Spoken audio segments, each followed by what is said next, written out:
In order to effectively gain karma on Reddit, you have to keep it short and simple and sweet within the strategies.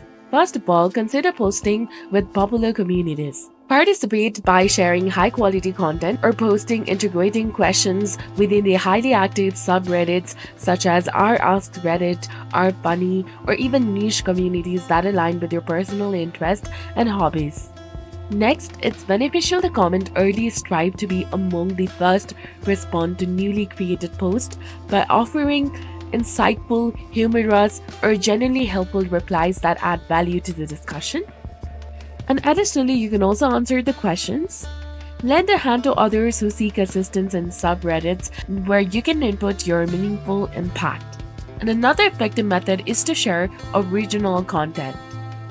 Create and post unique memes, artwork, or photographs in subreddits that appreciate and celebrate the originality and creativity.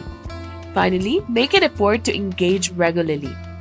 Actively participate by upvoting and commenting on trending discussions or topics to remain visible within the community. And remember, consistency is the key, so regular contributions will steadily build your presence and karma on the platform.